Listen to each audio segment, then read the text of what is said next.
શહેરના ઉધર વિસ્તારમાં જે અંતિની સંબંધો કારણે ડબલ મર્ડરની ચોંકાવણી ઘટના સામે આવી હતી, જેમાં બંનેની આડતેના શરીરના ઘા નજીકીને શાળા અને શાળાની મોતને ઘાટ ઉતારી દીધા હતા.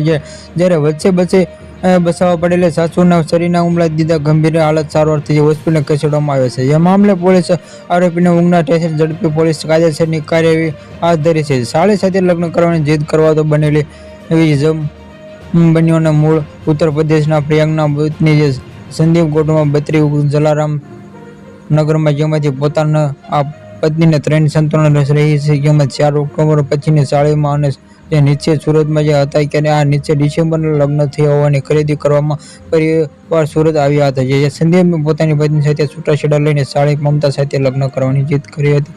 જોકે સાળીના જે લગ્નનો સખત ઇનકાર કરી સંદેશમાં ભરાઈ ગયો હતો, જેમાં બીજામાં કોઈ પણ નહીં થવા માટે સપો વડે હુમલો કરવાનો સંકોચમાં વચ્ચે તમન્ના હુમલો કર્યો હતો, જેમાં સાળીને શાળાનું ઘટના કર્યું કમકમાટી ભર્યું મોત થયું છે. ઇજાગ્રસ્ત થયા સયાર સાસુ. બીજી તરફ બનાવવાની જાણ થતાં જેમાંથી ઉગના પોલીસ ટીમના અધિકારીઓ ઘટના સ્થળે પહોંચી, જેમાં ઇજાગ્રસ્ત થયેલા લોકોને સારવારમાં અર્થે સાંભળ્યા, જેમાંથી આ તબિયતને મૃત જાહેર કરવામાં આવેલી એ ડબલ મર્ડરની ઘટના લઈને ઉધના પોલીસની ટીમ તાત્કાલિક તપાસ હાથ ધરી છે. આરોપી સંદીપના ધનશ્યામમાં ગણતરી લોકો કલાકો પડ્યા હતા.